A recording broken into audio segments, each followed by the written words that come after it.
Penyu adalah reptil bercangkang keras yang sudah hidup sejak 179 juta tahun lalu. Hewan ini mirip dengan kura-kura. Hidup di laut.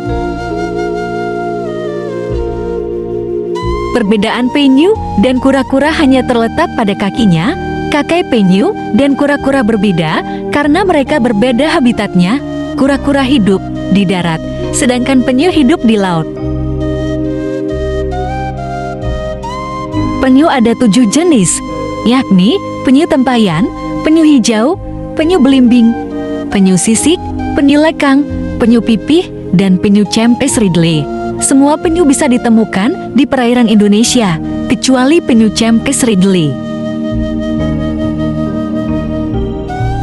Penyu yang naik ke darat hanya penyu betina, sedangkan penyu jantan tidak pernah naik ke darat. Di darat, penyu betina akan bertelur dan menyimpannya di dalam pasir. Setelah itu, penyu betina akan kembali ke laut dan membiarkan telurnya hingga menetas.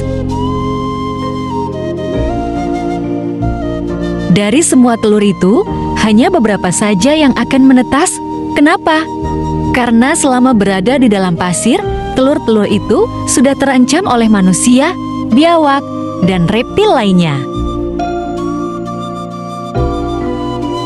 Bahkan, dari semua penyu yang menetas, hanya 1-3 penyu yang berhasil hidup sampai dewasa.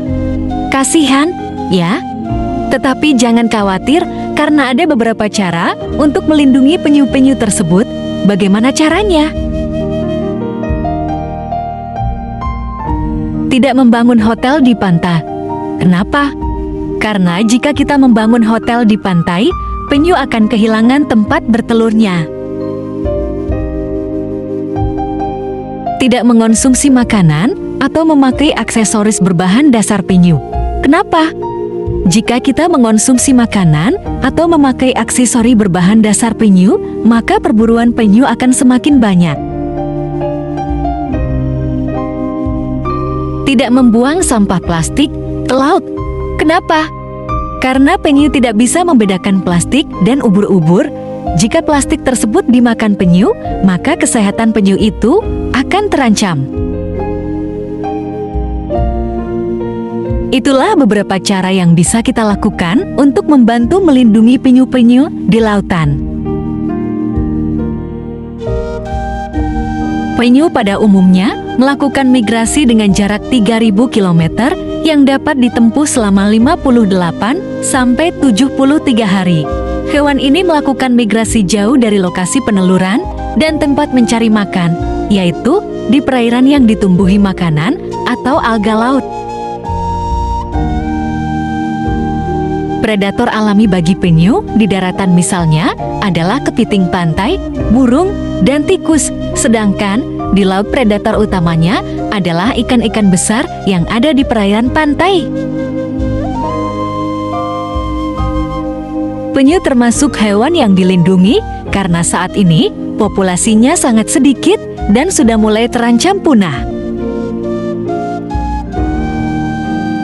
Faktor-faktor penyebab menurunnya populasi penyu adalah karena kerusakan habitat pantai, kematian akibat interaksi dengan aktivitas perikanan, pengelolaan teknik-teknik konservasi yang tak memadai, perubahan iklim, penyakit, predator, serta pengambilan induk penyu dan telurnya yang tidak terkendali. Berbagai upaya telah dilakukan guna menyelamatkan hewan yang kini mulai langka itu, diantaranya memberdayakan masyarakat yang berada di sekitar habitat penyu untuk ikut menjaga dan mengurangi pengambilan telur-telurnya. Selain itu, juga melakukan penegakan hukum terhadap perlindungan penyu. Perlu diusulkan peraturan sebagai payung penegakan hukum dan sanksi yang tegas dengan tujuan memberikan efek jera terhadap para pelaku, seperti pedagang telur penyu, pemasok penyu, dan memutus jalur ekonomi distribusi telur penyu Juliono dan Ridwan tahun 2017. Itulah sedikit gambaran tentang penyu dan menjaga penyu agar tidak punah yang telah Ale Channel rangkum. Jika ingin tahu lebih banyak tentang penyu, jangan malu untuk bertanya. Terima kasih.